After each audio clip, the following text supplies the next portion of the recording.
Welcome to I Need a Coach, where we interview top coaches, consultants, authors, and speakers, hear their stories of success, who they help and how they help them, and how they grow their business. My name's Adam Packard. I'm the host, and for the last 7 years, we've worked with over 500 coaches and consultants, helping them develop the right strategy to grow their business. Today's guest is Natasha Walstra.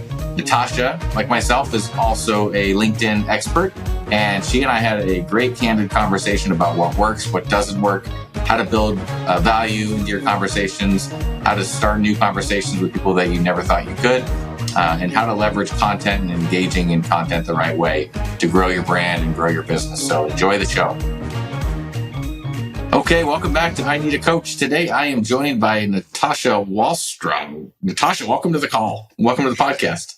Thanks so much. It's nice to be here. Yeah, no, I know we talked a couple months ago, had a great chat. So fill the audience in a little bit, tell them who you are and who you help and what you do. Sure. Yeah. So thanks again for having me on here. But I help entrepreneurs and sales professionals with their LinkedIn strategy. So leveraging their personal brand, but all with a sales and business development mindset. So it's really quite fun, actually. Although, awesome. As you know, the platform itself is changing so much, so it's good to have someone that helps you along with it. So this is going to be kind of a fun one because we do. I wouldn't say we're competition. I'm always up for collaboration and creation versus competition. I think there's always ways that we can add value, you can add value. So I'm sure we'll dive into some ideas and strategies that you guys are using, and I'll share some that we use and kind of see where it goes. So how long have you been doing this, and who's your ideal client? Who do you love to work with? Gosh, it's one of those things like to niche or not to niche, right? Because right now, it's actually going on 6 months, which is so crazy how time is just flying since I launched my business. But I have a lot of female founders I work with, but I also have that business owner who's been running their company for 20 years and looking to change things up a little bit and maybe retire soon. So it's sort of that transitional period. And then I work with quite a few sales professionals, account executives as well, that are looking to change the traditional sales strategy, right? And look at things in a more of, looking at it with high integrity social selling instead. So I'm sure I probably should niche down and focus on one of those, but right now it works across the board. I'm in all different industries too, from M&A advising to cloud computing, biotechnology, right? It's so needed that it works across the board. So I'm enjoying it as I'm figuring that out. Yeah, I know when I got started, it was anybody had a LinkedIn account and a credit card. That was pretty much my audience. So, yeah, it's definitely good to niche down a little bit. And my wife's like, I can't say niche. She's like, I have to say niche. So whatever it is, niche down. So what did you do before? What's your background? That's a very good question. Actually, my background during the time, it all seemed really, maybe, I don't know if chaotic is the right word, but it didn't seem to connect. But now looking back, it actually all does connect. So I'm really grateful for all of my experiences, despite them being kind of random. But prior to starting my business, I was actually at a strategy firm, looking at big picture thought leadership and, positioning, mission statements, that sort of thing. And then before that, I was actually at Forbes Books, working with authors and CEOs and executives to increase thought leadership through becoming a published author. The problem that I realized while I was there, though, is that it doesn't matter how great your book is. If you don't have an audience or community you're engaging with, no one's going to ever know about it. And the same thing kind of happened at the strategy firm where I'm like, okay, cool. You have the stuff. Now, how do you take that and get ROI off of it? Because a lot of people already have that big picture strategy. They just don't know how to actually run with it and find ways to actually make money from it, Yeah. And when you look at ROI too, it's not just in the typical cash in hands sense. It might be, conversations with private equity. It could be referral partnerships, all these different areas that people just don't know how to take the goods and, turn that into revenue. Yeah. So when you launched, you've only been doing this 6 months. Yeah. Mm-hmm. So when you launched, what was your game plan? How did you kind of create your core offer? How did you kind of figure out your positioning, and what did you start to do? Sure. So I maybe did things a little bit backwards in the sense I had no plan actually, but what happened was that somebody, my background is actually in sales. And so prior to working at Forbes Books, I was in business development, director of sales. I run sales teams. And so that was always, my area. And then I got into the personal branding space. So it's kind of interesting because I thought, the last 3 years specifically, I was in personal branding. But somebody came up to me and was like, hey, I get the thought leadership fluff, but how do I take that and run with it? What is can I just work with you on the LinkedIn stuff? And I was like, well, that's interesting. I guess that is where I'm good at. That's my expertise. That's how I've crushed all my sales quotas over the years. Right. And so that night I couldn't sleep. I created a program and then I went back to this person and was like, hey, do you want to do this? And she's like, yes, let's sign up. And I'm like, okay. I'm like, well, interesting. I have a business here. And so it was actually quite funny because at the same time I was already thinking of leaving the company I was at. I took about 2 months to hone in on the program, I guess. But by the time I officially launched my business in December, I already had 9 clients because of the type of work that I was doing. And so I just built an offer, for the audience that I was already serving. That's awesome. All right. So let's dive into some LinkedIn stuff. So I obviously I have a ton of ideas that I share, but what's your LinkedIn strategy? So I am a account executive and I hire you. What do you help me do? So it kind of goes back to this reframing it a little bit. When it was actually around the same time that I launched my business that this term nearbound came about for me. I think it was coined about 2 years ago. There's a team at reveal.com that's been talking about it. And I took that and I was like, okay, interesting. So if you think of inbound being marketing and outbound being sales, nearbound is leveraging your network, referrals, word of mouth. It's all of your relationships, right? And what I realized I help people do is set the foundation of your nearbound strategy, which is you, right? And set you up in a way that not only do people want to work with you, they're also more inclined to refer you. So it all starts with creating that foundation, looking at your profile, right? Making sure it's cohesive, it's up to date, it's talking to your ideal client or ideal referral partner, right? That's the number one starting point because, before we do business with anybody, we always look at their LinkedIn, but we always forget to look at our own, right? And is it representative of what I do today, of my values? Does it showcase exactly, what it is that I do and how I help people? And are people going to see that and want to share it with their network, right? It's just sort of reframing it in a way that this isn't just for, quick looking at someone's before doing work together. It's about intentionally nurturing your network and then amplifying it on LinkedIn as well. So that's kind of the first step. I know that was quite a bit a mouthful there, but it's really just making sure that foundation is there and then we grow and build on that, right? So when you say grow and build on that, so expand on that, what does that look like? Yeah, sure. So content is a part of it, of course. Obviously showing up consistently and showing relevancy, that's all very important. It doesn't mean you have to be posting every single day. Most of my clients are probably maybe just posting once or twice a week, and that's at least a good starting point. It's better than not doing anything whatsoever. But the thing too to think about is that it's not just about what you post. It's about the quality of conversations you're having behind the scenes and the relationships you're building off the platform that actually matter, right? And so you want to be very careful and intentional about the activity and time you're spending on the platform. Because like any other social platform, you could spend hours on there scrolling, commenting, even liking stuff. But is that actually aligning with your goals for your business?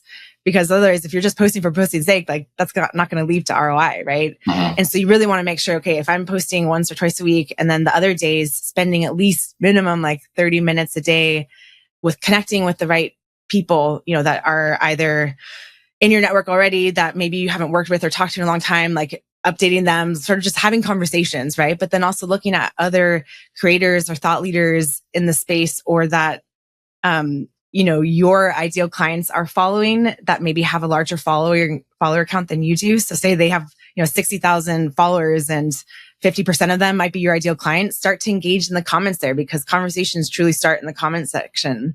And most people are just focusing on the content aspect of it and get caught on the fact that LinkedIn is built on reciprocity and giving, right? So the more you put out there, the more you're going to get as well. Mm-hmm. And so the more you start to engage with other people that might fit your ideal client and be strategic about it, right? Not just some random people, but there's so many ways you can find the right folks to then target their audience as well in an authentic way, not stealing their audience. You know what I mean? Yeah.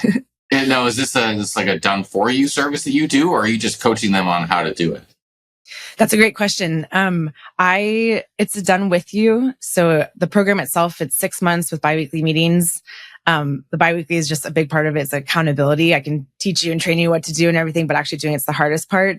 The thing is that I can't build relationships for you. Neither can ChatGPT, neither can your VA, right? So I think at least, and that's where there's a beautiful blend with the type of work that you do. I think when you set that foundation and you're showcasing your expertise in a way that like is what it actually is, of course you need to amplify that way. There's only one of you, right? So getting somebody to help with actual outreach, that's one thing, but that gets the conversation at least started that you then come into, right? So I think there is that beautiful blend between some sort of like paid automation. Those things work really well with this, right? But again, you have to have that foundation. But again, I can't build relationships for you. So I always say like, this is one of those things that you have to be excited and wanting to establish and build relationships, right? That's what it's all about. And I think that is what's going to differentiate a lot of business leaders and sales professionals, is that those that are actually showing up and not leveraging, AI to do all their commenting or messaging, right? Like there needs to be that human touch to it. We're all missing it because like so many people are flocking to LinkedIn right now and just pitch slapping away, right? Like you need to stand out. And what better way to do that than just being you? Yeah. Yeah. I want to strike one word from your vocabulary forever, and that's automation. Anti-automation. We don't like that word. Because when I first got into this, I saw this automation tool and I'm like, oh my God, this is amazing. Right. And I start to use it. And of course, I have a love-hate relationship with them. I think sometimes they can work and sometimes they don't work. And so obviously our approach is manual, which I think is a lot safer and a lot more consistent. But at the end of the day, you hit the nail on the head. If everybody is pitch slapping left and right? How many messages do you get every single day? Someone connects with you. And I had one the other day. This woman connected with me, and in the connection message, she is basically saying, of course, it was another lead company, saying, we can fill the top of your pipeline and blah, blah, blah. Here's my calendar. She's putting her calendar link in the connect message. And I'm like, that's like the worst thing you can do. I was like, you want to create engagement. You want to create conversations. You want to add value. You want to approach people in a way where, hey, if they have a need or they'd like to have a conversation today, great. But also, if you approach people the right way, you keep the door open for a conversation in the future, right? And that's the key on the outreach side, is just look at what everybody else is doing and just do the opposite. For one, that will work, right? Don't send links and messages. Make it permission based, but the targeting and the approach is obviously key. So now, from a content engagement point of view, how much time should someone be putting into crafting their content? Do you help them with that part as well, or is it something where you give them templates and say, here's the your 5 pillars that you need to, something needs to be personal, needs to be work related, needs to be article? What's kind of that strategy look like? Can you hear me? Yeah, another great question. And going back to that too, like the reason why we were connected. Yeah, are we back on? Yeah, you're good. Yeah, I can hear you. Okay, good. The reason why we were connected originally is because you were doing exactly the opposite of what I was complaining to one of our colleagues about, of like this automation, this AI everywhere. And like, people were messaging me, like asking if I needed help with my LinkedIn strategy. I was like, have you looked at what I do? I know. And so when I was talking to someone about that, and they're like, yeah, you do it quite the opposite. So I appreciate the way you guys approach it. But when it comes to content, the thing that I don't want to happen with my clients is that they're just staring at a blinking cursor, right? That's like where a lot of people are. That's what took me a really long time to figure out what to post to. And also thinking I had to have this whole like content strategy, like with my calendar all filled up and like knowing what I was going to post at the end of the month. Like, I don't know what I'm going to post tomorrow necessarily, right? So like everyone has their ways of doing it. And for me, it's just kind of like what I'm inspired about. And, I have some things in the queue, let's say, but like I don't have that big strategy. And once I realized I didn't necessarily need that, then I was able to actually start, because what holds people back is thinking that they need to have all this. And then they just never even hit that post button ever. But what I do help with is like figuring out how to spark the ideation of this. And so leveraging, a content matrix, looking at, what are their main content categories they're talking about? What are some subcategories they can do? And then looking at the different types of frameworks, and then leveraging ChatGPT to help with that ideation. So say, hey, I want to write a contrarian post about, LinkedIn strategy. Give me 5 ideas. And then you choose which one you like, and then add your perspective to it though, right? Like that's the key part of this and what's going to differentiate. You don't want to copy and paste anything from ChatGPT, but you can use that as like, okay, cool. This is like where I want to take this. I actually have really strong points around this, and your beliefs are typically going to be pretty similar across the board with that content, right? And so you can sort of use that as a way to formulate your structures and what works really well on LinkedIn, and just understanding which ones feel good for you, whether it's like the listicles and all that stuff. And like, there are so many different types of frameworks. At the end of the day, the other thing you can also just do is like look at your calendar from last week, right? And talk about what you did and how you solved someone's problem. You know what I mean? Like there's ways of just like understanding like, okay, I'm going to like try and do one of these with the frameworks in the sort of traditional sense, let's say. And then I could just talk about what's from experience too. And then the other thing I do is there's sort of like podcast style interviews that I do, recorded sessions where we get, it's a 20-minute recorded session that we get maybe 15 to 18 thought leadership video clips that are 30 to 60 seconds long, that they can use that as a way to at least get some content out, explain more of it, and that they're not stuck and focused on just what am I putting out content wise, but also now engaging and focusing on other activity. Yeah. What's your thought on pods? Pods, like groups of people pods? Coming together, engagement, right? So they boost the engagement, the likes, and I mean, I just don't really get it. I understand the want. They're trying to manipulate the algorithm, basically. Exactly. Right? They're the want and desire to have like appear that way, but like in the end, is that actually benefiting you? Like, I think when people start to realize, because like it's really hard to even just get a couple likes on LinkedIn, right? And so I think if you just do the basics of like engage a little bit, post, engage a little bit more, find a couple people that you practice reciprocity with, that they post at this time, and it's easy for you to comment on their stuff. Like maybe they're not industry specific either, but like you guys can do this back and forth sort of thing. Like you're getting at least, 5 to 10 likes, 5 to 10 comments. That's like way more than most people ever get from just doing a post, right? And so if you focus on getting that type of minor, like it's still good engagement. And then again, starting conversations with other people, that's what's more valuable, because you can get tons and tons of likes and impressions and comments, but like that doesn't equal cash in the door, you know? And so I think people that focus on those vanity metrics are going to be chasing it forever, because it's always going to be changing too once you figure that out. And like, I just think when you get random people from pods engaging with your stuff, like I don't see how that adds credibility to you, Yeah, it's one of those things that, what I've heard, and I'm not sure what's changed, now, of course, it's always changing, but, if you get 15 likes and comments in the first 2 hours of posting something, then LinkedIn basically boosts your post and you get a lot more impressions. And I've seen that happen, but the challenge is when you leave a pod, it immediately goes to zero and you have to rebuild from scratch, right? So it's kind of like having fake followers on Instagram or Twitter. It's like, oh, awesome, I have all these followers, but if they're not real people, it doesn't really matter. They're not my ideal client. So exactly. So from an engagement standpoint, so commenting on other people's things and liking things, how much time do you advise your clients to do on that part of the business? The ask I have is that they're at least spending a minimum of 30 minutes a day doing activity, right? So that's why we try and get the content stuff taken care of and easy. And then the other 3 or 4 days, they're adding new people, they're connecting with, ICP, then they're also like nurturing their current network and, updating them where they're at, like that type of stuff. So I think it is really important to spend time on that. It's just like what I'm noticing though, is that for people who aren't really doing any of the activity, they get so stuck on thinking they have to spend hours and hours on the platform that I'd rather you send like 2 DMs than not do anything at all. And then what ends up happening is that they start to see results from this, and then they're motivated to stick with it because they're like, oh, I'm actually getting, opportunities from this. How cool. And so then they end up spending a little bit more time typically, but like at a minimum, 20 to 30 minutes a day. Yeah. And so you're one of the strategies is to find people that are your ideal avatar client, referral partner, strategic partner, and then go and connect with them and then like and comment on some of their stuff.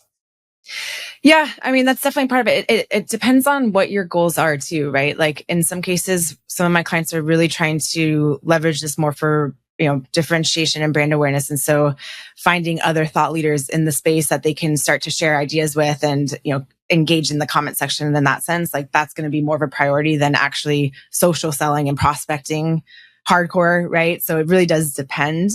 It's funny because like my background's in business development. I was an SDR where I had to cold call, smile and dial $100 a day type of thing, right? So I think maybe because I'm still traumatized from that and like, I was really bad at it, number one, but being super competitive, that's why I had to figure out how to use LinkedIn. So like I've done so much cold outreach, but I just don't really do very much of that anymore because I've look at it as more of just starting conversations with people. And so, it's not, you're not pitching to people. You're not trying to you might be targeting your ideal clients, but there's got to be some other way to start talking to them about something else. You know what I mean? Yeah, And so it's really not I don't feel like it's cold outreach either, but it's definitely just when you think about LinkedIn, for example, it used to be a digital copy of your resume, right? But now it's turned into this never ending digital borderless conference where everyone's down to connect and network. But when you think about being at a conference, you're not just sitting there handing out flyers to somebody, the whole time. You're trying to have conversations, engage with them.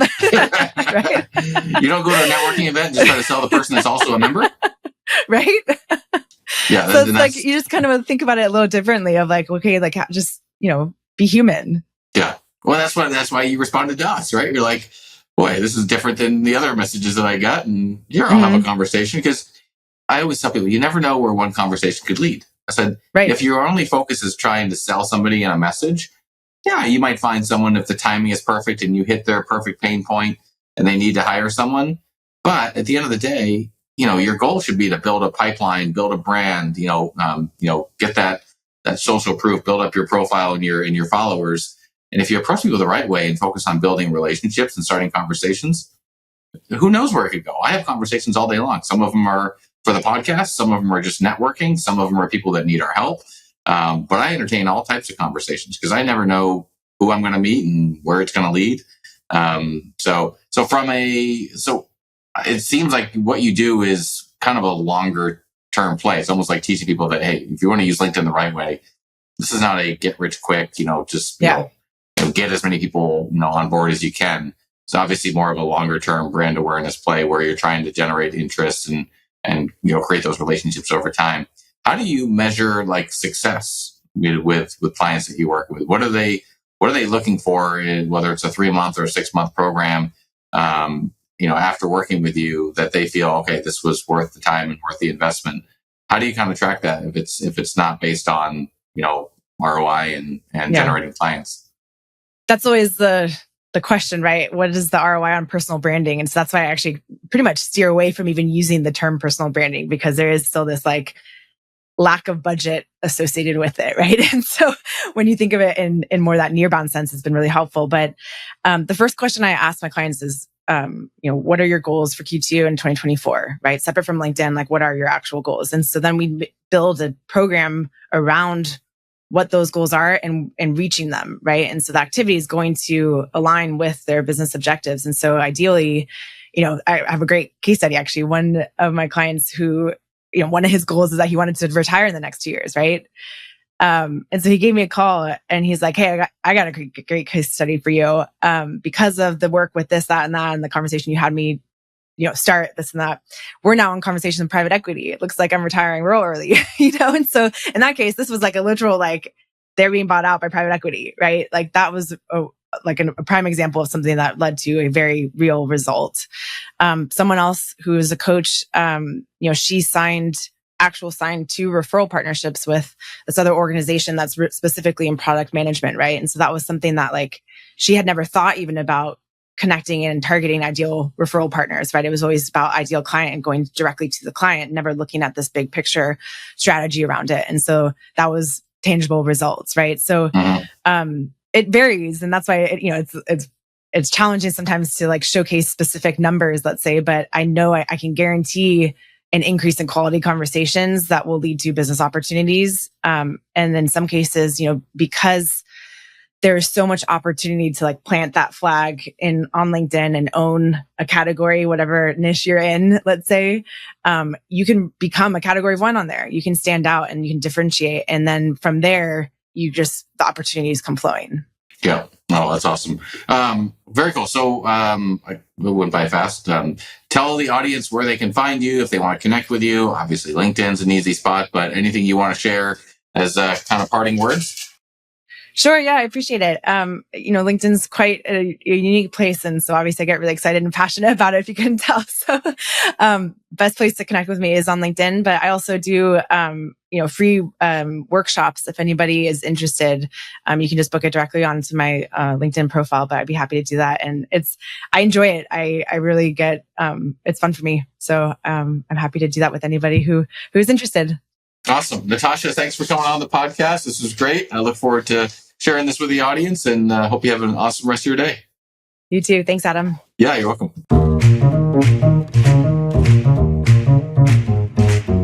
Thank you for joining us on this episode of I Need a Coach. If you've made it this far, I genuinely appreciate your dedication.